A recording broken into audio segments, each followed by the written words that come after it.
WNYC Studios is supported by Forward. Waiting months for a 10-minute doctor's appointment? Healthcare is backwards. Luckily, Forward is here to clear things up with on-demand access to great care backed by the latest tech and top-rated doctors. Learn more at goforward.com. That's goforward.com. This episode is brought to you by Progressive, where it's all about savings. In fact, it's an average savings over $700 for drivers who switch and save. Quote today at progressive.com. Progressive Casualty Insurance Company and Affiliates. National annual average insurance savings by new customers surveyed in 2020. Listener supported. WNYC Studios.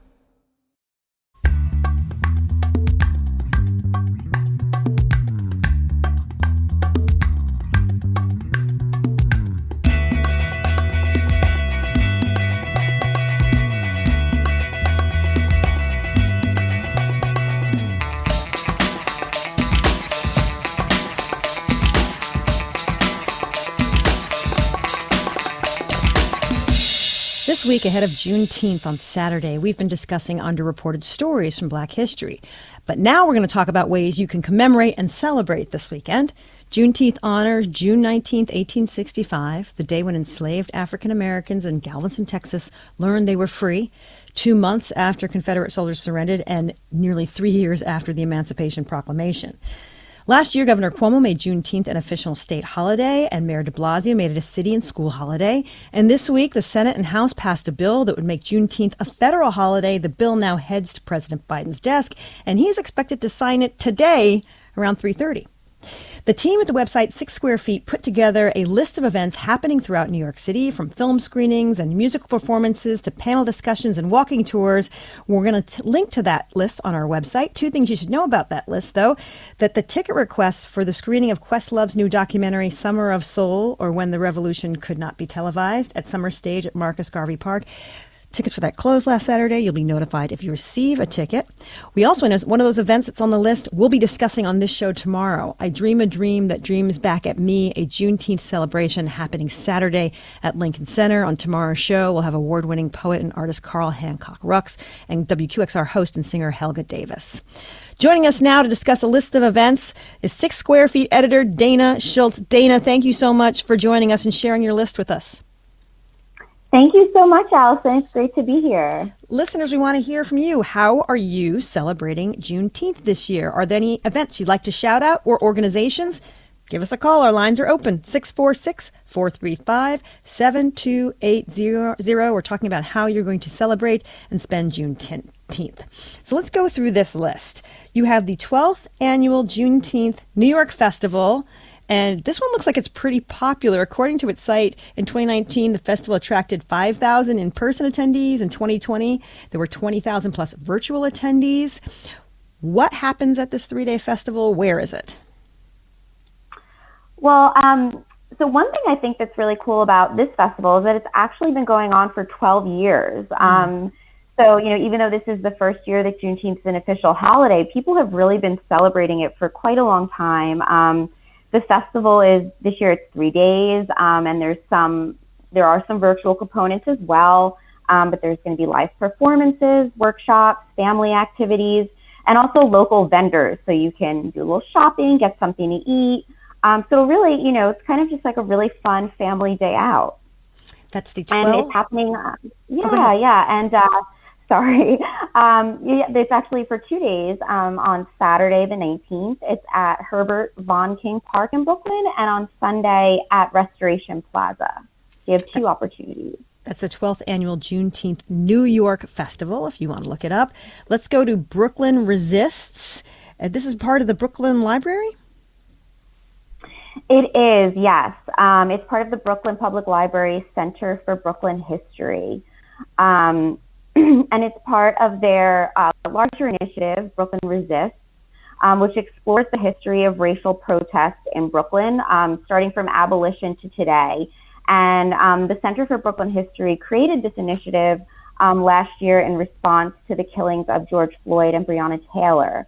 So there's going to be a 24/7 outdoor multimedia exhibition featuring projected and physical images and text related to this theme on the actual, at the center itself. And then there's an online exhibition, and there's going to be a lot of additional public programs related to this, lectures and panel discussions. So if you do go to our list, we link to some of those additional programs that you can check out as well. And if that weren't enough, WNYC's own Jamie Floyd is involved in moderating one of the panels. Oh, awesome. Yeah, so that is happening Saturday, June 19th at 3 p.m. That is Brooklyn Resists at the Center for Brooklyn History. My guest is Dana Schultz from 6 Square Feet. They've put together a great list of things to do in New York for Juneteenth. We want to know what you're doing this year. How are you celebrating or commemorating Juneteenth this year? Are there any events that you'd like to shout out? Give us a call, 646-435-7280, or you can always tweet to us if that's more convenient for you, at all of it WNYC. Okay, this one's happening tonight. The new Black Joy, Black History continued event. This is in association with the New York Times, right? That's right. Yeah, it's the second installment of their new series, Black History Continued. So I know when we started this segment, you mentioned Questlove's new documentary, Summer of Soul. So he'll be part of this conversation talking about the documentary. And also participating are Grammy-winning bassist Esperanza Spalding. She'll be performing. Artist, community organizer, and educator Dr. Shamal Bell. He's going to be dancing and also exploring how movement can unlock the joy within. And then you're also going to hear from The Layout, which is a group of Brooklyn-based activists and organizers who are helping to reclaim space, time, energy, and, as they say, most importantly, each other. So this is going to be a kind of a more interactive conversation that I think sounds really interesting. That's called the new Black Joy, Black History Continued event. I love the name of this one, Meals as Collective Memory. And it's part of the Weeksville Heritage Center's, comprehensive oral history project that launched in 2019. We've talked about Weeksville a lot on this show as one of the largest free Black communities in pre-Civil War America. And I noticed that you noticed that this is a good event for families. Why is this a good one for families, Meals as Collective Memory? Yeah, well, I think this is a great event for families because it teaches young people how, food can be a lot more than just, something that we have to make sure we eat 3 times a day. It can really tell us about someone's history and their culture. So there'll be all different kinds. There'll be a panel discussion about food deserts, which, is something that affects a lot of people, even right here in New York City. And then also we'll hear from food historians who actually are part of the new Netflix hit, High on the Hog, which I know so many people are excited about.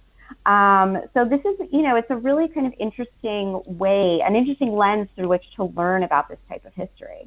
Yeah, Dr. Jessica Harris, she was actually on the show to talk about High on the Hog. She's one of the people who's going to be in conversation. Is this the kind of thing where I need to reserve tickets? You do need to, I'm sorry, I didn't mean to catch you off guard. Sorry. Oh, no, you do need to RSVP. There we go. But yeah, and there are several different time slots for different events. So we link directly to the event, and then from there you can head over to Eventbrite to register, but it is free.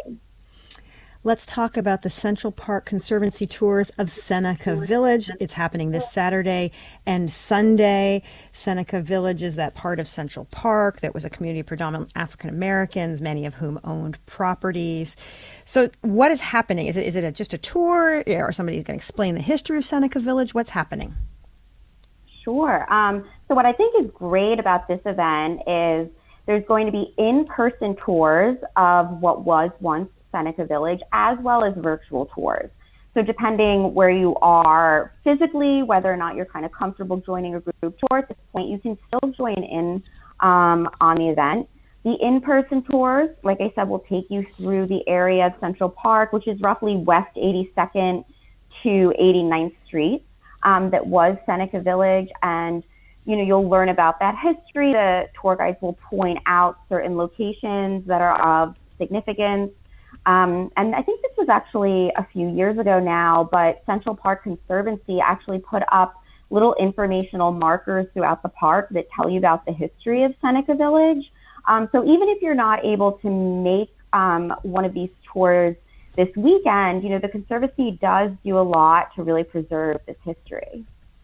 My guest is Dana Schultz from 6 Square Feet. They've put together a terrific list of things you can do, events for Juneteenth.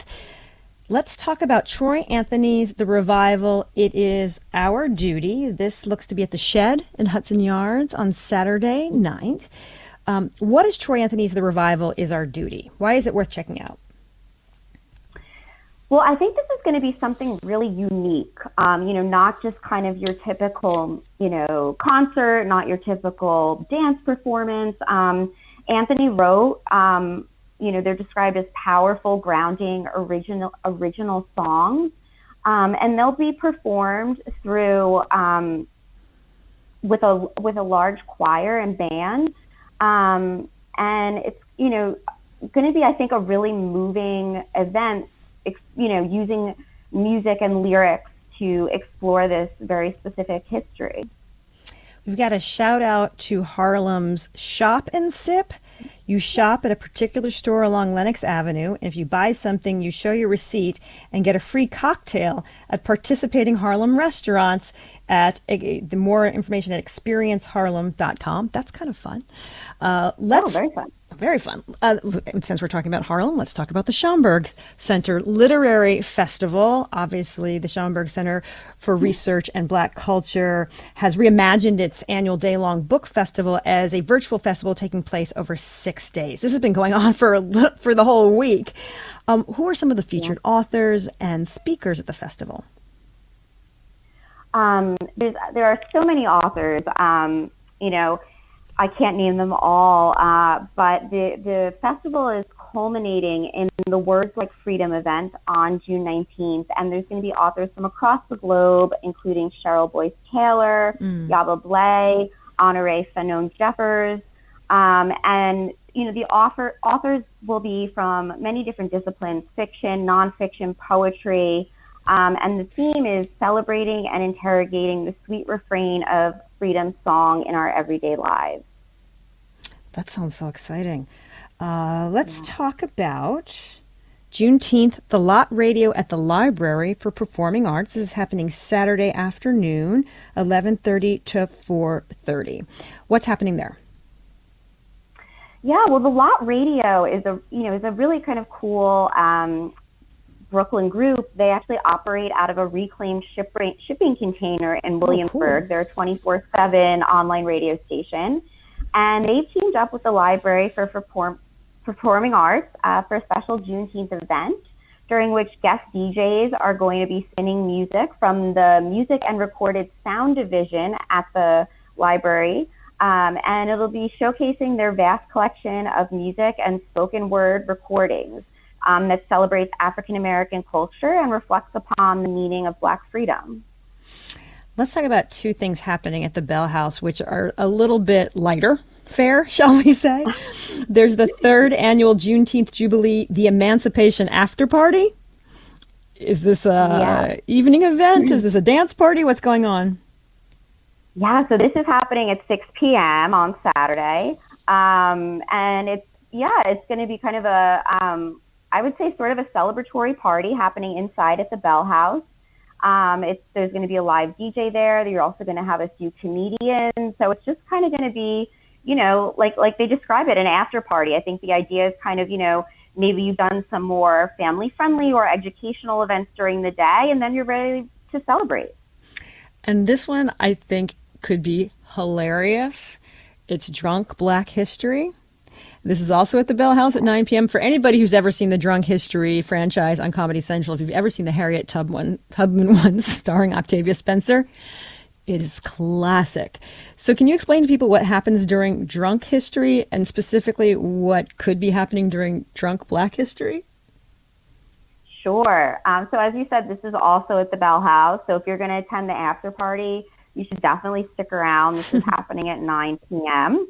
So the comedians Brandon Collins and Gordon Baker Bone They're going to be hosting a special Juneteenth edition of their interactive show, where prominent Black historical figures will, as they say, finally get their due through drunken anecdotes from booked guests. So this is going to be, there's definitely a historical component, but like you said, Allison, putting kind of a comedic spin on things. This one is called, the next one, Black Creatives and Culture Market, the Juneteenth edition. This is happening at City Point and Albee Square in downtown Brooklyn. This sounds like such an interesting combination, Black Creatives and a culture market.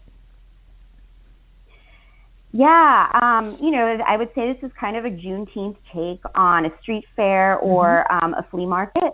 So you're going to have more than 40 Black, Indigenous, and people of color brands that are offering a variety of designs and products available for purchase. And then also going on, there will be music performances, an art show featuring local artists, and different community building workshops. So a really fun afternoon out. We've mostly been talking about Manhattan and Brooklyn. What's happening in Staten Island or in Queens? And or Queens? Sure. In Staten Island at Snug Harbor, the Cultural Center and Botanical Garden, they will be hosting on Saturday from 11 a.m. to 6 p.m. their Juneteenth Freedom Festival. And so there's going to be 50 Staten Island-based organizations coming together to celebrate the holiday. There's a whole schedule of different events and workshops throughout the day. But some that we highlighted that we thought were really interesting. There's going to be a historical reenactment of the reading of General Order Number 3 and the Emancipation Proclamation. There'll be also musical performances and fashion shows and art making activities for children. So this is an event that's great for adults as well as families and children. And the setting itself is so beautiful at Snug Harbor. So, if you haven't gotten yourself out to Staten Island, this is a great opportunity to do it. And Queens, let's not forget Queens. Yeah, of course. Queens, Saturday, and in Roy Wilkins Park, Juneteenth in Queens is being hosted by Assemblymember Alicia Hindman.